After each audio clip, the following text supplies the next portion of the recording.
আপনার যে ছবিগুলো আপনি মানুষকে দেখাচ্ছেন, এতে মানুষের চোখ আপনাকে লাগতে পারে। আমাদের প্রিয় নবী সাল্লাল্লাহু আলাইহি সাল্লাম বলেছেন, চোখের বদনজর সত্য। মানুষের চোখের বদনজর লাগে, এটা কুসংস্কার না। এটা মেডিকেল সায়েন্স বিশ্বাস করবে না হয়তো। কিছু কিছু রোগ আছে, যেমন সেহের বা জাদু বা চোখ লাগা বা বদনজর, এগুলো মেডিকেল কোনো ব্যাখ্যা দিতে পারবে না।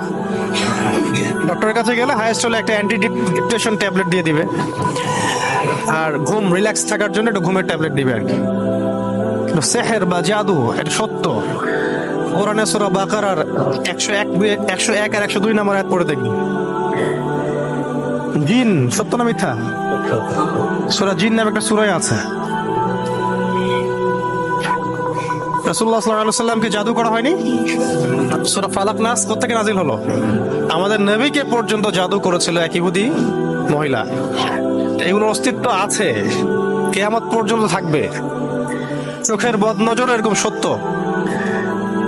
চোখের বদনজর এতটা সত্য যে নবীজি বলেছেন,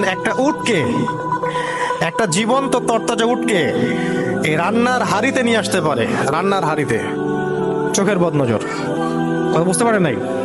বদনজর দিয়ে উটটা মারাই গেছে শেষ পর্যন্ত, পরে ওটাকে জবাই করে রান্না করতে হয়েছে। একবার একজন সাহাবী গোসল করছিলেন, এটা সহিহ হাদিস।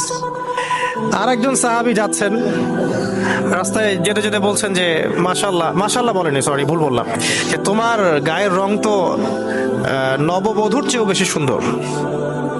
সাথে সাথে ওই সাহাবী বেহুশ হয়ে পড়ে গেলেন। এখন ওই সাহাবীকে চিকিৎসা করা হচ্ছে, আমাদের প্রিয় নবীর কাছে নিয়ে যাওয়া হলো সাল্লাল্লাহু আলাইহি ওয়াসাল্লাম। তিনি বললেন যে তোমরা কি কারো বিষয়ে আশঙ্কা করো? একজন বলল যে অমুকে একটা মন্তব্য করেছিল তাকে দেখে, তার স্কিনটা অনেক সুন্দর তাই বলেছিল। ওই সাহাবীকে ডেকে আনা হলো এবং নবী সাল্লাল্লাহু আলাইহি ওয়াসাল্লাম নিজে খুব ধমক দিলেন, রাগ হয়ে বললেন যে তোমরা কি নিজের ভাইকে মারতে চাও? আপন ভাইকে মারতে চাও, হত্যা করতে চাও? সাহাবী বলছেন, অবাক, আমি তো হত্যা করতে চাই, কোথায় হত্যা করতে চাইলাম? আমি তো খালি বললাম যে উনার গায়ের রংটা অনেক সুন্দর। নবী সাল্লাল্লাহু আলাইহি ওয়াসাল্লাম বললেন, যখন কোনো কিছু দেখে তোমাদের ভালো লাগবে তখন মাশাআল্লাহ কেন বলো না, বা সুবহানাল্লাহ কেন বলো না? তো আপনারা মাশাআল্লাহ এবং সুবহানাল্লাহ সংস্কৃতিতে অভ্যস্ত না সেলফিতে অভ্যস্ত?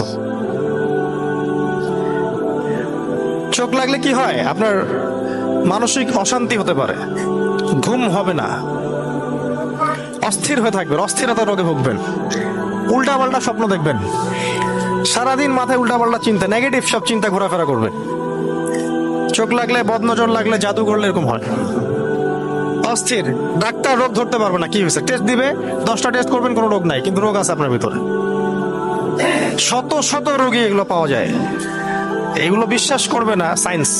আর সায়েন্স কোনো কিছুকে বিশ্বাস না করলে যেটা সত্য হবে না, এটাও ঠিক না।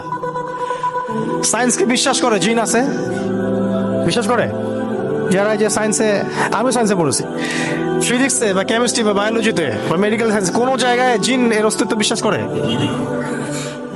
এলিয়েন বিশ্বাস করে না? যে এলিয়েন আছে, অনেক অন্য কোনো গ্রহে থাকতে পারে। এলিয়েন দেখেছে ওরা কখনো? বিশ্বাস করে। তো এরকম অনেক কিছুই আছে যেগুলো ব্যাখ্যা আপনি মেডিকেল সায়েন্সে দিতে পারবেন না, কিন্তু এগুলোর অস্তিত্ব আছে।